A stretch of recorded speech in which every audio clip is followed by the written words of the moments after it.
guys, welcome back. Magdidilig lang tayo ng halaman natin guys. Medyo matagal tayong di nagdilig. Ayan o. Tinanghali pa ako ng konti guys. Anong oras na yata? Alas 10 na yata.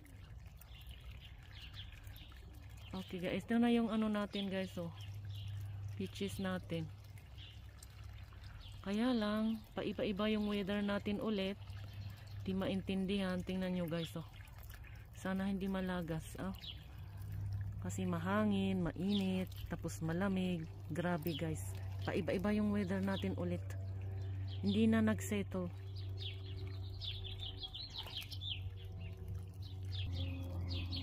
Ito na yung isa oh guys oh. May mga dahon na siya. Ayan. Pero wala pa siyang wala pang bulaklak. Ibang klase ito, hindi ko lang alam kung anong klase. Pero peaches din yan, peach. Ayan o. Maingay si Chika. Ayan. Aayusin ko sana yung bahay niya, kaso marami tayong gagawin guys. Kahapon ang ginawa ko, saglit lang guys, saglit. Kahapon ang ginawa natin, tayo ng doon sa loob, kaya lang hindi na ako nag-video guys. Matagal na akong di nag-video kasi bilis-bilis para matapos agad ba. Kasi pag nag-video ka rin lipat-lipat mo rin yung video pag walang taga-video ba. Ganon. Pero okay lang, di ba? Kaya lang di talaga ako nag-video kahapon. Tinapos ko yung mga halaman sa loob kasi. I-harvest natin ito later on. Para i-dry natin. Ubos na yung dry mint natin. Ano ba yan? Nabubulol na naman ako guys. Bulol na naman tayo.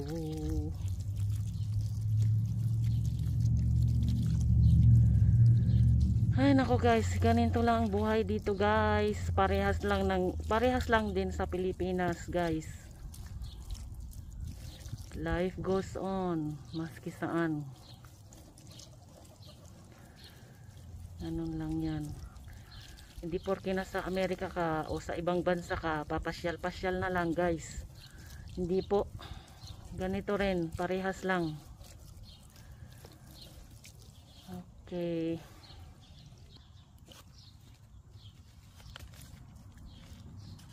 Wala akong makwento guys. Ano ba yan?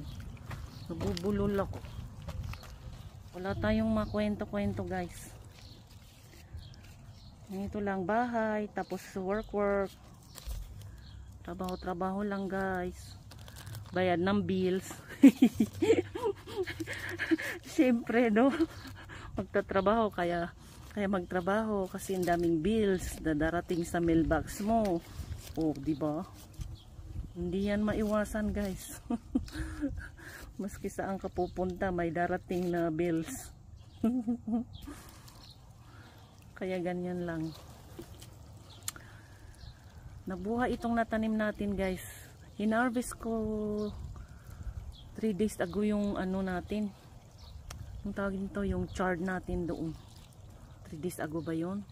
Hindi ko matandaan guys. Yung ang panahon ang bilis ng araw guys, ang bilis ng oras, ang bilis ng araw matapos na parang wala tayong nagawa guys. Ano ba yan? Sa totoo lang ang ganda nitong natin oh. Pwede nang kunan ng dahon, kaya lang meron pa akong naluto kahapon ba yon? Kasi nag-harvest din ako nung herbs natin dyan sa yung mga ba, dandalayon. Ayun. Habang nandyan sila, hina-harvest ko guys. Kasi sayang din, masustansya pa naman yung mga yon.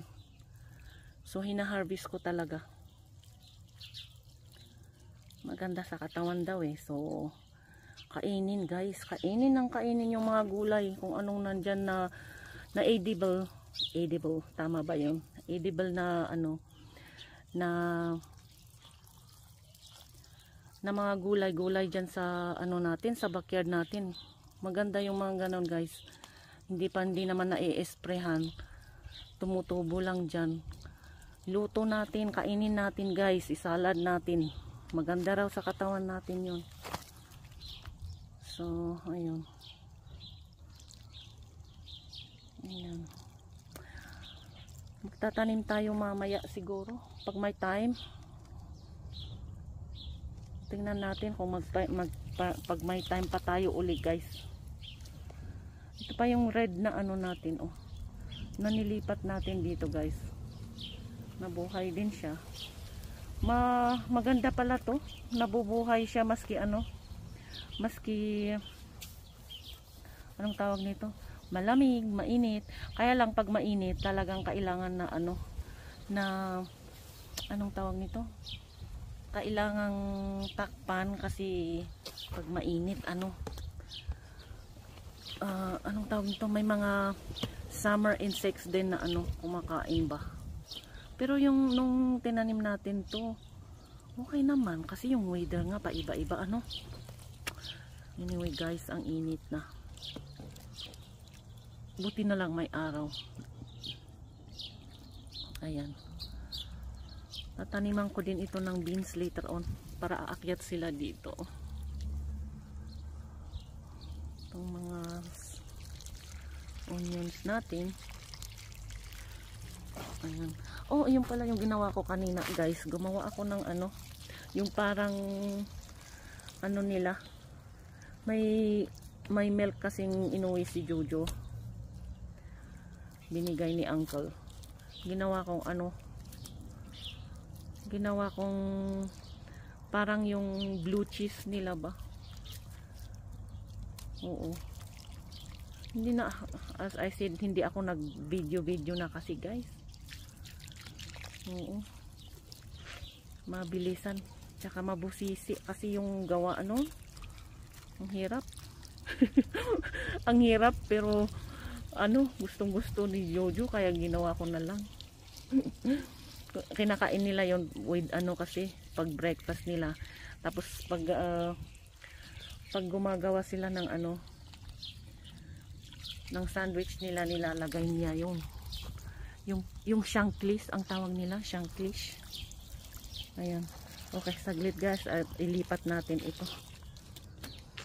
Hold on, hindi ko makita ayan. Tapos tingnan nyo guys, na ng mga pero namamatay na ulit sila guys, yung mga tumubong grass dyan kasi sa init, tapos hindi naman umulan. Dapat few days ago uulan daw pero hindi umulan guys. So ayan, namamatay din ang mga yan siguro yung doon lang sa mga gilid-gilid.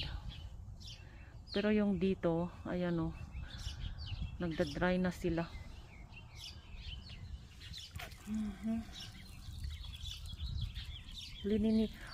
Alam nyo guys, yung pagkain yung manok natin, ay nako, inubos na ng mga ibon. Hindi ko pa nalagay yung nabili nating screen. Sabi ni Jojo ilagay kahapon, sabi ko wag na.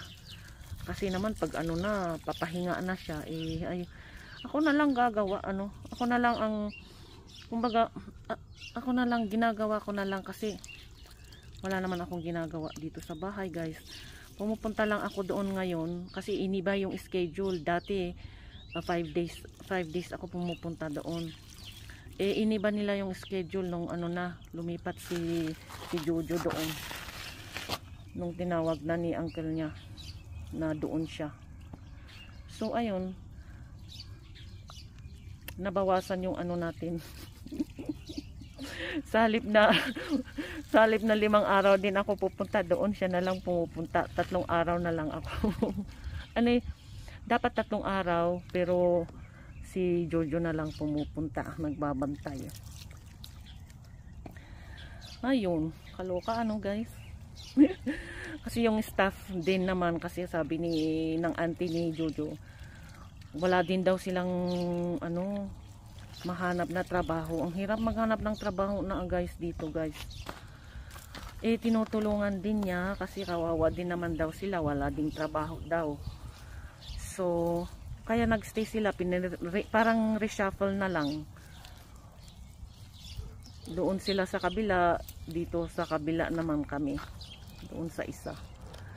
Kaso nga lang guys, pag wala ring walang business, wala din. Sabi nga ni Uncle, pag wala tayong business, anong gagawin natin? Wala tayong susweldo sa mga tauhan. Idi wala din tayong susweldohin. Kaya hindi na ako pumupunta din. Bihira na lang pag yung may nagdi-day off na kailangan kang pupunta. Parang on call ba? Ganon. Kasi sa tagal din kasi nila doon guys. Ayaw din ni auntie na na syempre sasabihin na mabait din naman kasi sila. Saglit lang guys, tapusin ko lang to, tapos tingnan natin kung anong gagawin na natin mamaya. Ayan na guys yung napro ni Jojo na grapes natin. Ayan naglabasan na yung mga dahon niya guys. Ayan.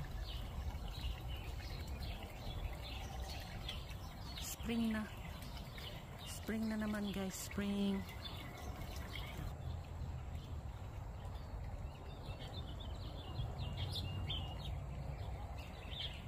Ayan, sana malaki yung mga bunga niya ngayon. Last year ang liliit guys, mas maliit pa noong previous year ba yun?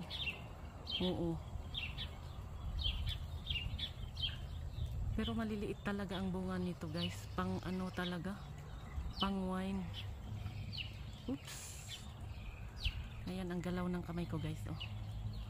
Ginugutom na naman tayo guys. Tapos na tayong nagdilig. Pasok na tayo. Magluluto na naman tayo ng pananghalian guys. Ganon lang ang life. Pagkatapos natin, ang bilis ng oras mabilis ng time. Pagkatapos mong nasa labas, balik ka ulit sa loob, magluluto ka na naman, maghuhugas ng plato, same like everyday. Ganun lang ang routine guys. Ay nako, kakatuwa guys. Importante malusog tayo. Malusog tayo. Ayun, tumaba na naman tayo guys. Ano ba yan? Tumaas na naman yung weight natin. Dito nag-exercise kasi. Anyhow, tingnan nyo pati yung mga dahon sa dahon ng mga trees naglalabasan na. Dati walang mga yan pero tingnan nyo naglalabasan na yung mga mga dahon nila guys. Ayan, diba? Ay nako. Anyway guys, I will see you again later. Ciao.